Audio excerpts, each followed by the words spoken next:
সামাজিক মাধ্যমে ছড়িয়ে পড়া নানান কল রেকর্ড ফাঁসের মাস্টারমাইন্ড সাবেক সেনা কর্মকর্তা এই জিয়াউল আহসান। এই ফোন আলাপ ফাঁস হয়েছে, এরকম একটি ফোন আলাপ ফাঁস হয়েছে। ফোন আলাপে এমনটাই তথ্য মিলেছে। এছাড়া আয়নাঘর তৈরি, অসংখ্য ব্যক্তিকে গুম, খুন ও বিচার বহির্ভূত হত্যাকাণ্ডের সাথে জড়িত রয়েছেন তিনি। তথ্য প্রযুক্তি খাত থেকে হাজার হাজার কোটি টাকা লুট করেছেন জুনায়েদ আহমেদ পলক এবং Sajeeb Wazed Joy syndicate. Singapore, Malaysia এবং আমেরিকায় সম্পদের পাহাড় গড়েছেন পলকের স্ত্রী কণিকা। অন্যদিকে ছাত্র আন্দোলনে গুলি করে ছাত্র হত্যার জন্য দায়ী শেখ হাসিনা, ওবায়দুল কাদের এবং সাবেক স্বরাষ্ট্রমন্ত্রী আসাদুজ্জামান খান কামাল।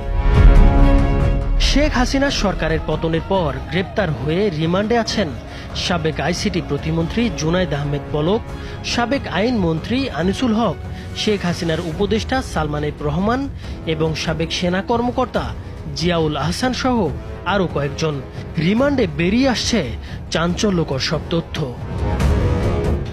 মামলা যে এতগুলো হইল কি করবো? সব মামলায় লোকালি সার্নার করো। একের পর এক কল রেকর্ড ফাঁস, ভয় দেখিয়ে ক্ষমতা কুক্ষিগত করতে আয়নাঘর কনসেপ্ট তৈরি, শাপলা চত্বরে আক্রমণ ও হত্যাযজ্ঞ চালানো, বিশেষ উদ্দেশ্যে আড়িপাতার যন্ত্র পেগাসাস সফটওয়্যার কেনা, অসংখ্য ব্যক্তিকে গুম, খুন ও বিচার বহির্ভূত হত্যাকাণ্ডের অভিযোগ রয়েছে চাকরি খোয়ানো মেজর জেনারেল জিয়াউল আহসানের বিরুদ্ধে। 8 দিনের রিমান্ডে আছেন তিনি। আওয়ামী লীগ সরকার ক্ষমতায় আসার পর সরকার বিরোধী ব্যক্তি, রাজনৈতিক দল, সমালোচক সহ অসংখ্য ব্যক্তি গুমের শিকার হন। এমন সব ঘটনার পেছনে যাদের হাত রয়েছে, জিয়াউল তাদের অন্যতম। এছাড়াও গোপন বন্দিশালা, আয়নাঘর তৈরি করে বিভিন্ন মতাবলম্বীদের তুলে নিয়ে বছরের পর বছর আটকে রাখার অভিযোগও রয়েছে জিয়াউল আহসানের বিরুদ্ধে। 2022 সাল থেকে ন্যাশনাল টেলিকমিউনিকেশন মনিটরিং সেন্টারের মহাপরিচালক হিসেবে দায়িত্ব পালন করেছিলেন তিনি। এ সময় একের পর এক কল রেকর্ড ফাঁস করেছেন। রাজনৈতিক ব্যক্তি থেকে শুরু করে আওয়ামী লীগ সরকারের জন্য হুমকি, এমন সব ব্যক্তির স্পর্শকাতর কল রেকর্ড তার নির্দেশেই সামাজিক যোগাযোগ মাধ্যমে ছড়িয়ে দেওয়া হতো। এনটিএমসিকে আমরা আরো সমৃদ্ধ করব, আরো শক্তিশালী করব। জিয়া স্বীকার করেছেন তার কাছে সব ধরনের নির্দেশ আসত শেখ হাসিনার নিরাপত্তা বিষয়ক উপদেষ্টা ও ঘনিষ্ঠ আত্মীয় মেজর জেনারেল তারিক আহমেদ সিদ্দিকের কাছ থেকে। কল রেকর্ড ফাঁস, গুম, খুন ও বিচার বহির্ভূত হত্যাকাণ্ডের সঙ্গে জড়িত শেখ হাসিনার উপদেষ্টা তারিক সিদ্দিক। তার নির্দেশেই সব করতেন মেজর জেনারেল জিয়াউল আহসান।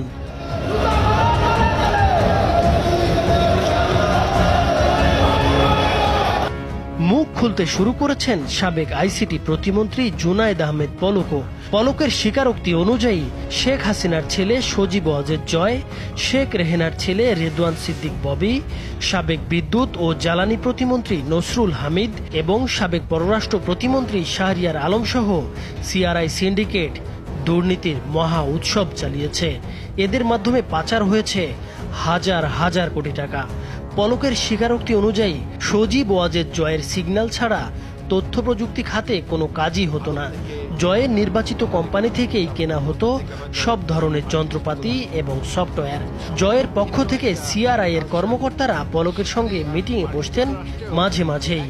পলকের হুমকিতেই ছাত্র আন্দোলনের সময় ইন্টারনেট বন্ধ রেখেছিল বিটিআরসি এবং বেসরকারি মোবাইল নেটওয়ার্ক সংস্থাগুলো।